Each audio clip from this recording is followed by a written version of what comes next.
welcome back, and thank you for joining me for another leg of this epic journey through all of the Mother Love Bone songs. Today's installment is the second half of the two-song song, and hence I humbly present you with the world's definitive guide to playing Crown of Thorns on the guitar. But before we get going, I'd like to take a definitively quick moment to thank a few definitively excellent people for signing up for the Patreon supporter of the Cause Club, namely Aaron Orvis, Nick Carcieri, Brian Castiglione, Peak UN, and Simply P. Thank you very much for your support. Poor Kermie. And if you would like to find out what that's all about, the link will be in the description. Okay, so in the intro of Crown of Thorns, while the piano is still going, but we've switched over into the new key out of Chloe Dancer, there's a guitar doing some harmonics, and we can do them. When you do harmonics, you just touch as lightly as you possibly can. And when I say the 7th fret, I mean the metal bar in between the 7th and 8th frets, not where you'd fret the string. That won't work. That's where you want to be. So it's the 7th fret, A, D, A, D,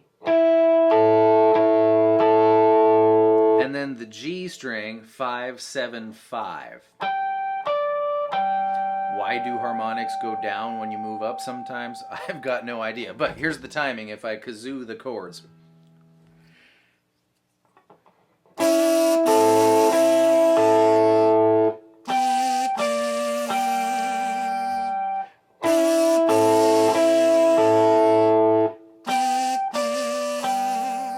So if there are two guitar players in your Mother Love Bone tribute band, and a kazoo player, then one of you should certainly do that.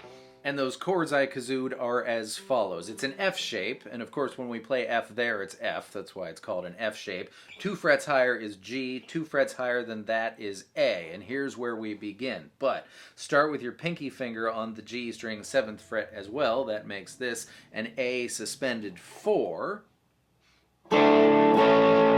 Taking the pinky finger off to make it A. And then we move down 2 frets to G, starting with the pinky again, and do the same thing.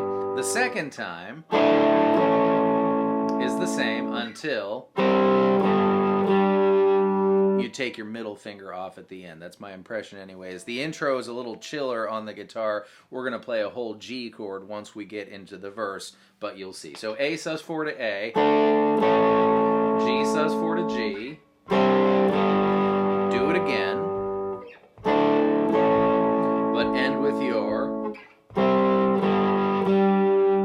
middle finger off of the G string. That is our intro for the kazoo guitar.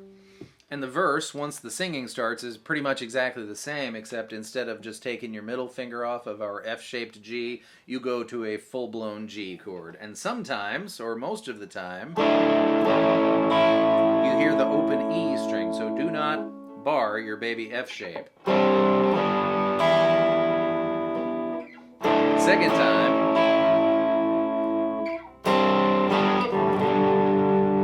to regular G, and that's your pattern. The first one is not to the regular G, and the second one is to the regular G, over and over and over again.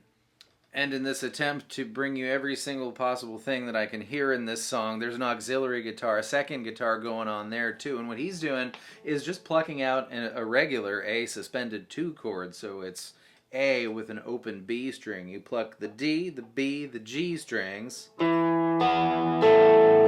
And then, believe it or not, if you're just playing the D, the B, and the G strings open, that's a G chord. I mean, you can play 3-fingered G and it's in there. So that's a G chord and you pluck the same way. But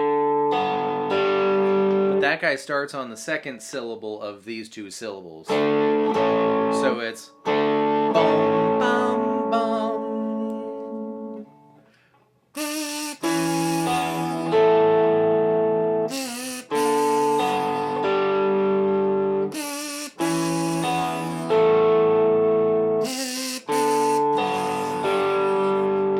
That's super cool, super simple, adds a lot, I think. Auxiliary guitar goes in the verse.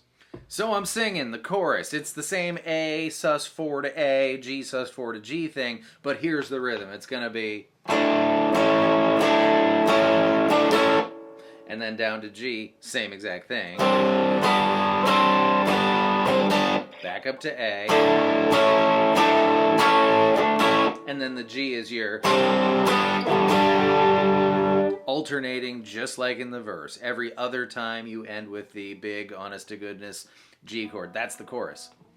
After the second chorus, we get to the transition section. Now, this is one of these spots where the way I used to play it wasn't wrong. If I played it that way in front of 100 people, no one would notice that it's not correct. But this is correct, correct, correct, correct, correct. It starts with an A suspended 2. You'll know the spot. A suspended 2, we talked about it. Up to a C power chord. That's the A string 3rd fret. And then C, B, normal G chord. And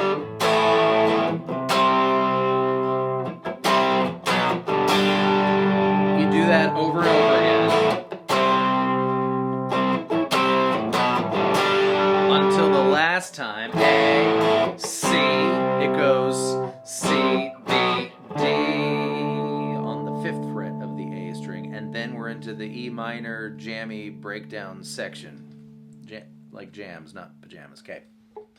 So after our C, B, D, you can hit an E minor. The only thing I definitely hear is the open E string, but I'd recommend E minor plus an epic backwards strum. And then 2 times C, E minor.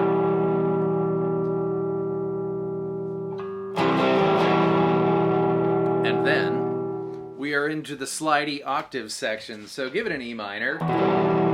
Then we're going up to an E octave chord. So A string 7th fret, G string 9th fret. We're going to go from 7, 9 up 3 frets and back down. So E minor, A string only, 3 to open with an A minor chord thrown in after. Then it's the same thing, E minor, but now it's 3 to 5. And a D chord, and that's the slidey octave section. You do that for as long as it lasts. And notice when you hit your E minor, you can abandon your E minor, and we've still got the E ringing out, so that gives you some cover, so to speak, to get up to your octaves.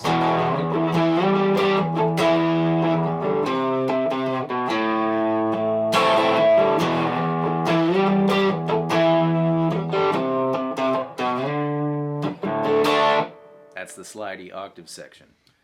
After the slidey octave stop, it's an E minor plus the C E minor thing quick twice. One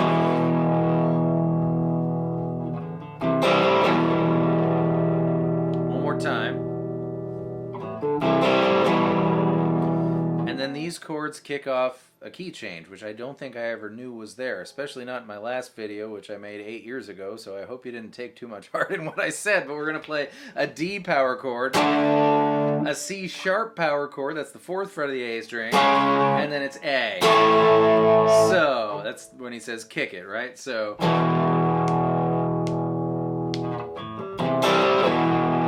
we'll skip the second C, E minor, just straight to... And then we're in, well, you'll see. The precedent that the whole song has set up has been that G to G is the chord change, sets up the A chord. So it's setting up the major chord that's 1 whole step higher than where we were.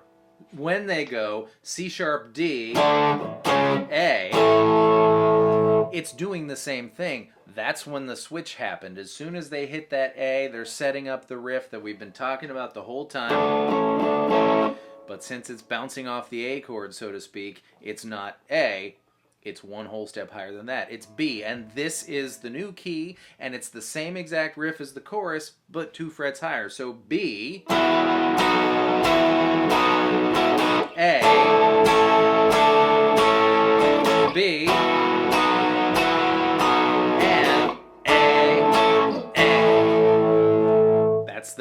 That's the chorus after the kick it section. And after that comes another pajama E minor section, and they didn't bump it up to F sharp minor. It's back to E minor, and it's going to be the same as we talked about. You just kind of strum harder, and instead of little pluckies on the A string, it's going to be power chords. So C, B, A, power chords. And the second time, of course, is C, B, D.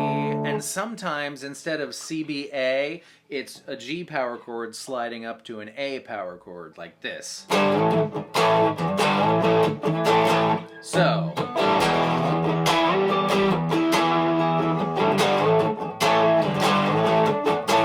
And you can do it that way, or you can do it this way.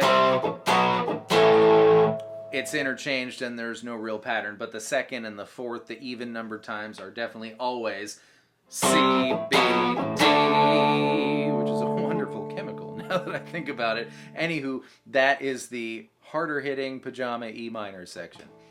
And the very last time, the very, very end of the song does one more CBD, so to speak, but it's octave chords, and there's a reason. So you're going to have A3, G5, down 1 fret, up to 5, 7. And the reason this had to be octave chords is because actually, when that D octave chord happens, the rest of the band hits G. And that D octave chord becomes not the D notes out of a D power chord anymore, but rather the D note out of a G chord. There it is. So that octave chord actually meshes in with the G chord. So you play a G chord or you play the D octave chord, but do not play the D power chord because nobody wants that A note in their G chord. And then, you know, this whole song we've been playing E minor out the wazoo. And of course the very last chord is an E major, because why not? And that's it. Which means we're done here. Thank you so much for joining me on this leg of our epic journey through all the Mother Love Bone songs, a band whose existence altered the course of many lives in our small sliver of music here. I mean, if it wasn't for them, I'd probably be an accountant or something. So thank you, Mother Love Bone, and thank you for being here. I hope that was fun and helpful, and I'll see you next time with more stuff. Goodbye.